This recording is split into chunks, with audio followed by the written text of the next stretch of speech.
following is a Comfortably Zoned Radio Network production. Thank you, Tally Olson. We are indeed back. Comfortably Zoned Network. I'm Ralph Tyko. It's Met Baseball Talk on Monday night. How you doing, Marty Rose? How you doing, Robert Cole? Fine, Ralph. Doing well. In Orlando tonight. Oh. You got good reception. Well, that's a good thing. Glad nice I thing. Robert, you never know. You're doing well too, I hope. Yes, I am. It was with the heat index today. It was 103. Good. Hey, it's interesting that we have the best Met podcast on the internet. You guys are really experts. But we have the worst Met team to follow. This has been an excruciating year. And I don't know what to say anymore. I think what highlighted it for me, who brought it into focus, was Robert and I and Marty were talking off air. Travis d'Arnaud hitting leadoff for Tampa. And look what we've gone through, 2.5 years of this guy being injured, can't throw, this, that, and the other thing. Not only is he throwing better, he has 2 home runs tonight. He's up to 242. He started 1 for 22, something like that, with the Mets, Robert? Correct. And 1 for, maybe 2 for 22 with Tampa. And he has brought it up to 242. Who'd have thunk? Well, certainly not the Mets. Right. But his replacement with the Mets, Wilson Ramos, is doing better of late. Have you guys noticed that? Oh, yeah, for sure. With the bat, absolutely. Okay. Cano as well. Right. All of a sudden, maybe hitting in the 5th spot has helped him out a little bit. I don't know what else to say. You beat me to it, Marty. And what have we been saying? Why is he hitting 3rd? Why is he still hitting 3rd? Why is he still hitting 3rd? All of a sudden, you put him 5, and he's been hitting. Maybe it takes the pressure off him. I can't imagine a major leaguer who's maybe 10 years into it, lacking for confidence that he's feeling pressure, considering he already did well in New York. You can't blame it on that. But if this is working, so be it. I still don't like the idea of McNeil being replaced at second base by Cano. Right, just defensively, it didn't make sense to me. But remember, getting him enabled us to get Diaz, paying his salary. And do I detect sarcasm there? You might say. It's almost like it's a daisy chain of bad happenings. One thing leads to another. But I also will say that having watched Diaz in the last 2 weeks maybe now, he seems, may I knock on wood, to be coming around. Well, on his last save, they hit 2 screaming shots off of him. One of them line drive could have knocked Fraser down, but he held on to it. So I think he's been a little lucky there too. But, at least he got it done. Yeah, at least he got it done. As opposed to Familia, who is absolutely a worthless piece of crap.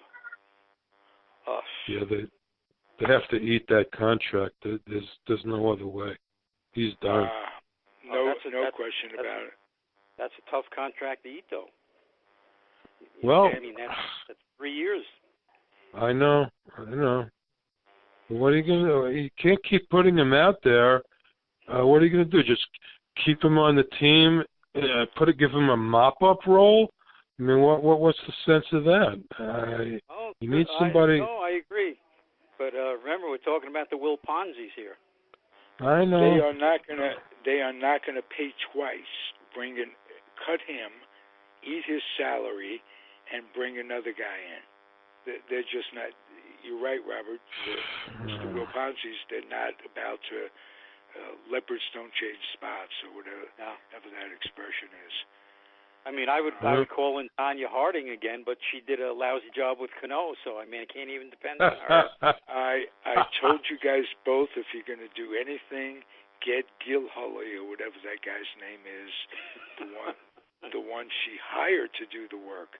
Yeah, she didn't do it. Right. And, true.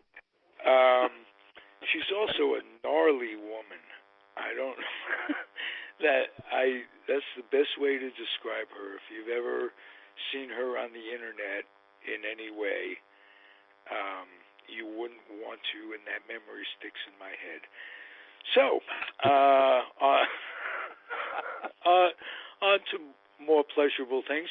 But before we get to any sort of pleasure, let's take stock of Noah Syndergaard, Thor. Here's my take. He's been, as Marty said before the injury thing, his shoulder thing cropped up. Marty, you watch on a very, very you watch very closely. You notice that Thor has turned into just another third starter, maybe fourth starter. Have a good game, have a bad game, blah blah blah. Yeah, he was pretty much. He was obviously working through injuries. My question is, if a guy is injured, why have him work through it? Why not deal with it right away? Get him rehab, get him on the IL right away. But why have him keep going out there unless he's not telling? And I don't know why he wouldn't say it. He's up for free agency. He's not having a good year. Ralph, you got the wrong guy, Ralph. With Zach Wheeler is the one. Zach Wheeler is the one. Oh, I thought earlier I asked you guys, when is he up for free agency? No, not this year, not Thor. Oh, well, then his injury and his rehab might be a blessing. Get him rehabbed. Well, I didn't know Syndergaard was hurt. I mean, he was hurt. He had injuries the last couple of years. Maybe that affected him somehow, as even up to right now. But, he lacks a number of pitches. He throws a fastball and, a fastball and a slider? I mean, does he have any other pitches?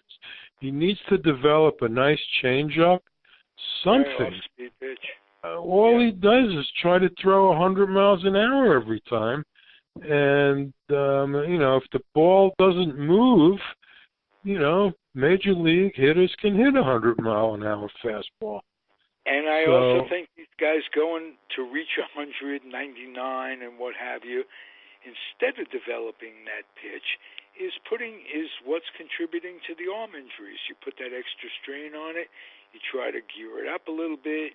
You don't stay within yourself. And I think that contributes to the rash of pitching injuries, not industries, injuries. Yeah. Well, his last time out, he did go 7 innings. You got to hand it to him for that. Yeah. Yes. So. That's what they need. The guy that went on the DL, Ralph, today was Zach Wheeler. Oh, I thought Syndergaard went on the DL. No, Wheeler did. Yeah, I didn't hear what happened to him. Did you? Oh, that's what you meant by it's a bad break for him and the team, of course. Yeah, that just happened today. What did they say was wrong with him? Did they say anything? Right shoulder fatigue or tiredness or something. Right shoulder weakness is what they Weakness. said. Great. And Great. When there's only like 2 weeks left to trade the guy, and he's on the IL. Yep. Swell. Yeah. So. Wonderful. But getting back to Syndergaard real quick, Ralph. The other night, he threw a changeup. 92 miles an hour was the changeup, and the guys, doing the announcing, going, there's not enough separation. What's the changeup? So he's throwing 99, 100, and then his changeup is 92. Maybe a slider 92, okay. The changeup should be, in the 80s. Yeah, really. We've talked about this before, but scouts are looking for the guy who throws 99, who's 6'4", this, that, and the other thing. They don't look for that differential if the guy has that pitch, that off-speed pitch. Why not scout a guy who's throwing 85, who can throw a 70-mile-an-hour off-speed pitch, a Bobby Shantz, a Harvey Haddix kind of guy, that thing. And what I'm thinking is that some smart organization like Tampa will start scouting those guys who can pitch instead of throw. And as you both know, there's a big difference between being a pitcher. We don't see the art of deception anymore. Well, the Rays picked a guy up in the offseason, Charlie Morton. Charlie Morton doesn't throw 100. Charlie Morton throws 88, 89, 90. Yeah, 85 is an exaggeration. 89 will do it if you can have an off-speed pitch and be able to fool them into not knowing when it's coming. There's so much. Vargas is like that. Vargas is like that. He's been pitching better lately. True, Yeah, as long except as that. Did you see the last game he pitched when he threw to first base 3 times in a row with the pitcher standing on first base? Yeah, that was. What the hell was he doing? And then he gives up a home run to the next guy. Yeah. It's just unbelievable. Unbelievable. Right. Oh my God.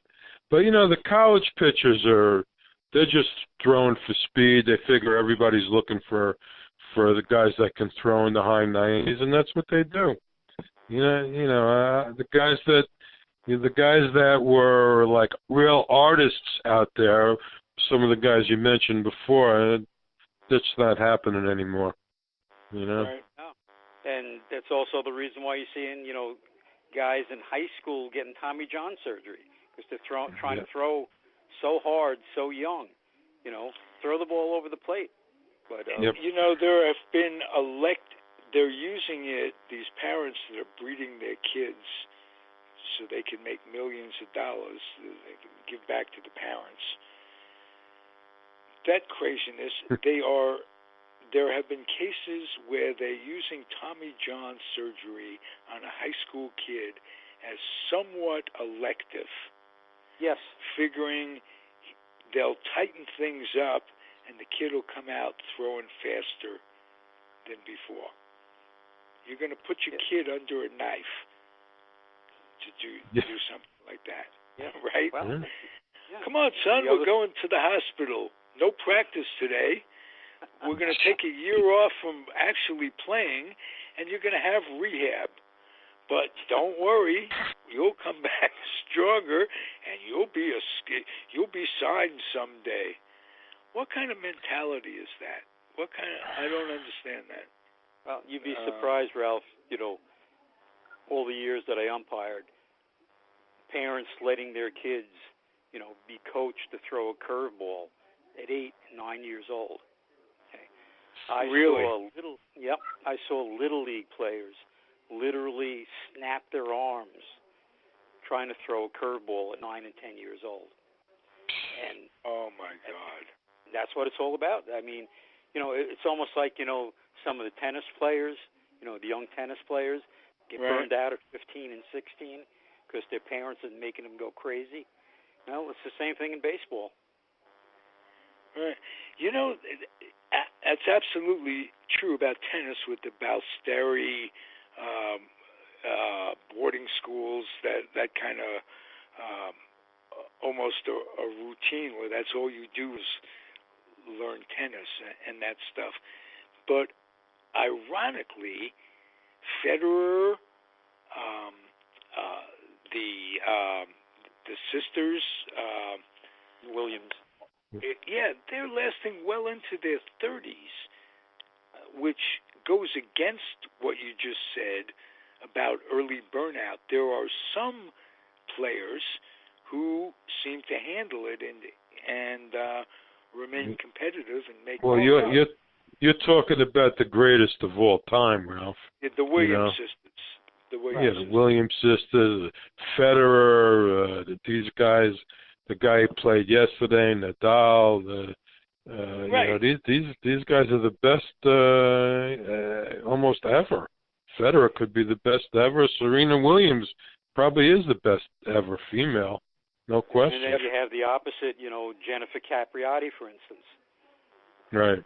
Yeah, she burned out, before she was 20. Yeah, a lot of them do that. Yeah. It was That's also true. a different time in terms of recreational drugs. Maybe it's the same time. Maybe I'm out of touch, but a lot of what burned these tennis players out early on was coke. Yeah, I mean, well, that's for all the athletes. Yeah. Talking about Mets and athletes and coke. What about Doc Gooden again? Oh, what a tragedy. What a tragedy. Because from all indications, everything I've ever heard about Gooden, from Golenbach and Blumkin, people who are kind of on the inside of baseball, Gooden has a good heart. He's a sweet person. Unlike Darryl, who is judgmental, who is quick to call out Gooden with this stuff, Gooden's heart is in the right place, and I hate to see that happen to a human being. Well, he said himself, it's a struggle every day. Yeah. So, it is an addiction, it's a sickness, and, people are going to get criticized for it until they realize that it is an illness, and it's not this guy just wanting to go out and get high. It's not that. It's different. Yeah, and all drugs need to be legalized and prescribed, and they can get people off them. You can wean them off them. They don't have to do things, sell off their property to keep the high going. It's a societal thing more than anything. And the man, it's a sickness. I really feel sorry for him. Yep. Yeah, and the terrible thing about it, too, was just a couple of weeks ago, the Mets have been bringing back all their old players, for weekends and stuff. And they interviewed him, on air just a couple of weeks ago, 2-3 weeks ago. Ironically, right around the same time he got arrested. And he looked good. He spoke well. He said how well he was doing, and he's working, with other people, and they're talking about how good things were going, and and then boom, last week we find out he got arrested again. Yeah, it could have been a one-night thing where he just was tempted, and who knows? Yep. More than anything, I feel for him on a personal level. I feel pity for the man. Yep. And no doubt. I also harken back what he and Darryl could have been, and how that combination could have had the Mets going for a long time. Very true. Sure. No question about it. It wasn't just him; it was the Mitchells and. Horrible. Well, those were the times back then. I'm looking for a segue on a brighter note. Every time. On a brighter note, let's talk about the Mets outfield let's defense. Talk about the Mets. Hey. Current Mets. Well, that's not all that bright. No, they got 3 guys out of position in the outfield. Yep. Right. Conforto is a good ball player. A good outfielder, not a good center fielder. Does not have the range to play center field. And if you want to talk negative, the depreciation in Rosario's defensive game from when he was even coming up. Remember, there was no question about his defense. He could play defense in the National League for the next 10 years. It's his hitting we're worried about, this, that, and the other thing. And I think it's a matter of concentration. Yeah. So, yeah. Something just that simple. Agree.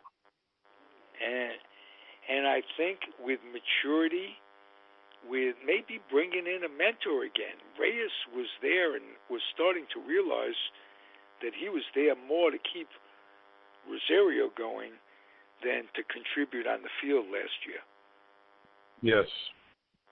100%. Right. But maybe we underrated how much help Rosario needed because he played better last year than this year. Absolutely in the field for sure. Yeah. I mean, I think bringing Cano in, they thought he would continue to be the mentor. The only thing Rosario's learned from Cano is not to hustle. Easy to true. pick up. Yeah, easy to pick up. And I can't imagine making that kind of money and not hustling. And I can't imagine embarrassing the fans. I had a talk with Wayne Unger earlier today about the price of tickets.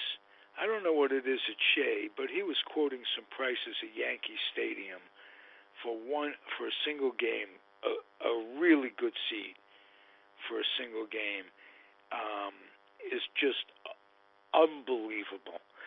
And to not hustle in front of people paying that kind of money for a seat to watch you, let alone a hot dog and a drink, that's just destroying yourself.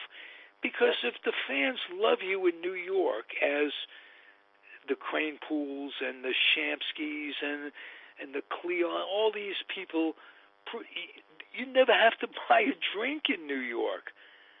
But if they're not behind you, it's the toughest place to play.